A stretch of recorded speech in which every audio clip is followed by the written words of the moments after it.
పోరాట యోధుడు క్రైస్తవుల కొరకు నిరంతరము పోరాటము చేస్తూ క్రైస్తవులను సరైన మార్గంలో నడిపిస్తూ క్రైస్తవుల పట్ల పోరాడుతూ ఇదే రోజున గత సంవత్సరం హతసాక్షి అయినటువంటి ప్రవీణ్ పగడాల గారి ప్రథమ వర్ధంతి.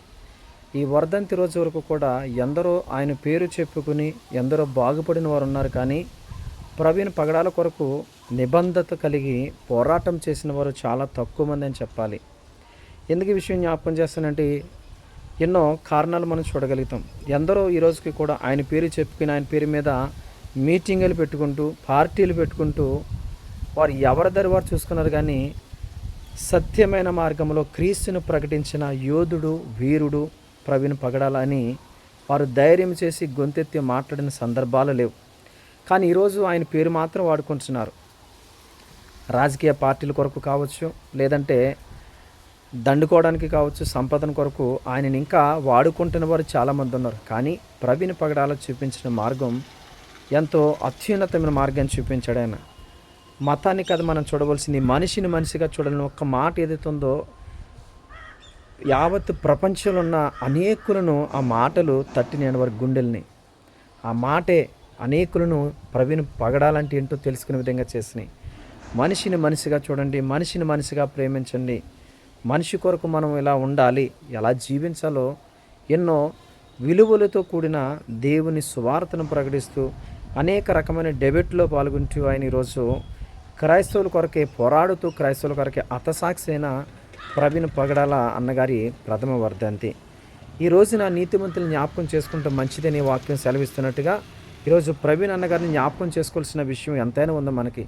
ఆయన వల్లనే ఈరోజు చాలామంది క్రైస్తవులు ఎలా జీవించాలో నేర్చుకున్నారు, ఎలా మాట్లాడాలో నేర్చుకున్నారు, క్రీస్తుని ఎలా ప్రకటించాలో నేర్చుకున్నారు, క్రీస్తు ప్రేమను ఎలా పంచాలో ప్రవీణ్ అన్నగారిని చూసి నేర్చుకున్న మరి విషయాలు అనేకం. ఎందరో సేవకులు ఆయన బ్రతుకున్నప్పుడు ఆయన పిలిచి ఆయనను వాడుకుని ఆయన చనిపోయిన తర్వాత వదిలేసిన వారు ఎందరో ఉన్నారు. ఆయన త్రాగుబోతుగా ఆయన చిత్రీకరిస్తే వీళ్ళు కూడా త్రాగుబోతే అన్నట్టు మాట్లాడిన వారు ఎందరో ఉన్నారు. కానీ ప్రవీణ్ అన్న సంగతి మాకు తెలుసు, ఆయన ఎలాంటి వారు, ఎలాంటి జీవితాన్ని జీవించాడు, ఆయన క్రీస్తు కొరకు ఎలా రోషం కలిగి ఆయన నిలబడ్డాడు అని పోరాటం చేసిన వారు చాలా తక్కువ మంది. ఏదైనప్పటికీ ఆయన ప్రభు సన్నిధిలో ఉన్నారు కాబట్టి వారి కుటుంబానికి మరి నా యొక్క సంతాపం మరొకసారి తెలియజేస్తున్నాను. ప్రభు న్యాయం చేసేవాడు, ప్రభువే న్యాయం చేర్చేవాడు, ఆయనే సరైన తీర్పు తీర్చేవాడు. ఏ ప్రభుత్వాలు అయితే ఆయనను మర్డర్ చేసి ఆయన తాగాడు పడిపోయాడని ఎవరైతే అన్నారో వాళ్ళ నోటుల ద్వారా దేవుడు ఒప్పించి ఒక రోజు ఉంటుంది. ఆ రోజు కొరకు మనందరం చూద్దాం. అన్న ఎక్కడున్నా కానీ ఆయన ప్రభు సన్నిధిలో ఉన్నాడు. అందుని బట్టి మనందరం సంతోషిద్దాం. మరొక ఇలాంటి ఘటనలు జరగకుండా క్రైస్తవులందరూ ఏకముగా ఐక్యమత్యం కలిగి ఉండాలని నేను గుర్తు చేస్తూ ఉన్నాను. ఇప్పుడు చూస్తున్న ఉండి గ్రామంలో మరి రఘురామకృష్ణరాజు గారు అక్కడ చేస్తున్న దాడులు, మందిరాలు కూల్చివేత, పాస్టర్స్ మీద ఎందుకు ఈరోజు ఇలా జరుగుతుందంటే మనలో ఐక్యత లేకపోవటం వలనే మనలను ఐక్యపరచడానికి ప్రయత్నిస్తున్న అన్నను చంపేశారు. నిజంగా అరవచ్చు. ఈరోజు అలా మనల్ని ఐక్యపరిచేవారు ఎవరు లేరు. మనకి మనమే ఐక్యపరుచుకుంటూ సహోదరులుగా మనకు మనమే ముందుకు కొనసాగాలని తెలియజేస్తున్నాను. దేవుడు దీవించును గాక. God bless you.